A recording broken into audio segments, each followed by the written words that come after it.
দক্ষিণাঞ্চলের ইলিশের পাইকারি বাজারের মধ্যে সবথেকে বড় বাজার চাঁদপুরের বড় স্টেশন এই মাছঘাট। এই মাছঘাটে প্রতিনিয়ত 300 থেকে 500 মনেরও বেশি ইলিশ সরবরাহ হয়ে থাকে। তবে ইলিশের সরবরাহ বাড়লেও এই বাজারে কমেনি ইলিশের দাম। আমরা কথা বলেছিলাম ক্রেতাদের সাথে, ক্রেতারা বলছেন যে এই বাজারে মাছের সরবরাহ ইদানিং বাড়লেও দাম এখনো কম হচ্ছে না। তবে এখানে আমরা ব্যবসায়ী যারা রয়েছেন, জেলে যারা রয়েছেন তাদের সাথে কথা বলেছিলাম। তারা যেমনটি জানিয়েছেন যে এই বাজারে বেশি দাম পাওয়ার আশায় কিন্তু তারা আশেপাশের যে 10টি জেলা থেকে এই মাছঘাটে মাছ নিয়ে আসেন।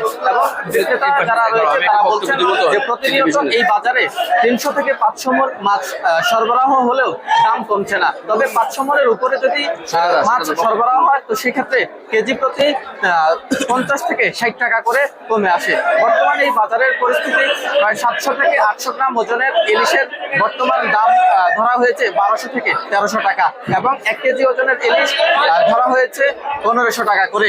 এবং আমরা দেখছি যে বর্তমানে যে 1.5 থেকে 2 কেজি ওজনের ইলিশ রয়েছে তার দাম 2000-এরও অধিক। আমরা কথা বলেছিলাম এখানকার ব্যবসায়ীদের সাথে, ব্যবসায়ীরা বলছেন যে এই মৌসুম বাড়ার সাথে সাথে কিন্তু এখানে মাছের সরবরাহ আরো বাড়তে পারে।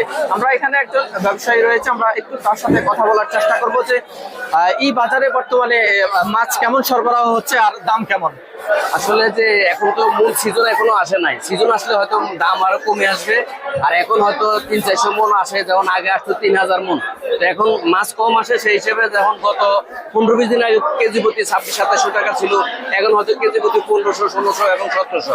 আর চাঁদপুর যেটা অরিজিনাল ইলিশ এটা আসলে কখনো কমে না, এটা 1600-1700 হয়। যেটা তত্তাজা সেটা মানে একটু বেশি, আর যেটা একদিন আগের হয় সেটা একটু কম হয়। তো কথা বলেছিলাম আমরা এখানকার একজন ব্যবসায়ীর সাথে, যেমনটি জানিয়েছেন যে মৌসুম বাড়ার সাথে সাথে কিন্তু ইলিশের সরবরাহ আরো বাড়তে পারে।